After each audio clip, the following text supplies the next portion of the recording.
first of all, you're a voter. One of the things that I share with both my students and my family is that when I vote for anybody, I'm voting that is not just I'm a one American, one person, one vote. But when I vote, the American system, both political and economic, has such an influence on the rest of the world, particularly the impoverished world. We're 5% of the world's population and we're 25% of the world's economy.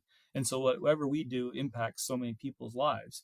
And so when I'm voting, I'm also voting for the person in Malawi, the person in Swaziland, the person in Kenya, the Cambodian, the Hondurans who can't vote in American politics, but who will be impacted by the American system. So there is a way in which and so one of the organizations that we recommend in the book is called Bread for the World and Bread for the World Institute. It's a faith-based organization that does this research on agriculture and understands and says, and they write letters to Congress people through a faith lens that says, if you care about global poverty, here's how politically we can make decisions that actually do better. And they've had supporters from both Republican and Democratic sides of the aisles who say, hey, we believe in helping address poverty and we're going to work towards this. So it's not a political divisive thing. It's a saying, if we care about global poverty, we can push this. Now, what happens is you'll find that the big farms that get so much subsidies, and many of these farms are the top 10% of the farming community in America, has 70% of these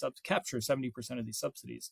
They're going to pay a lot in lobbying and a lot towards trying to keep the status quo of getting those subsidies.